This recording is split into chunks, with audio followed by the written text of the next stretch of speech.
Do your doors sound like that? Most likely it's your door stop. They're easy to replace and they're not too expensive. This was on the 2016 Tundra and it's about $34.95. I'm going to show you how to put it in.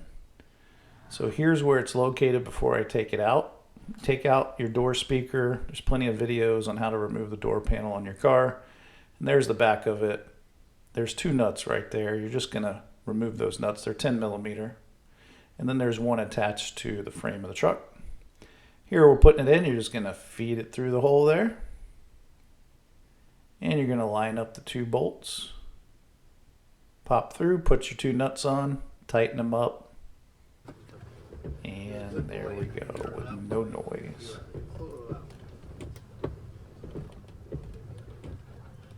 Here is a picture of TRQ with part numbers. They're the only place I found that has the front and the rear.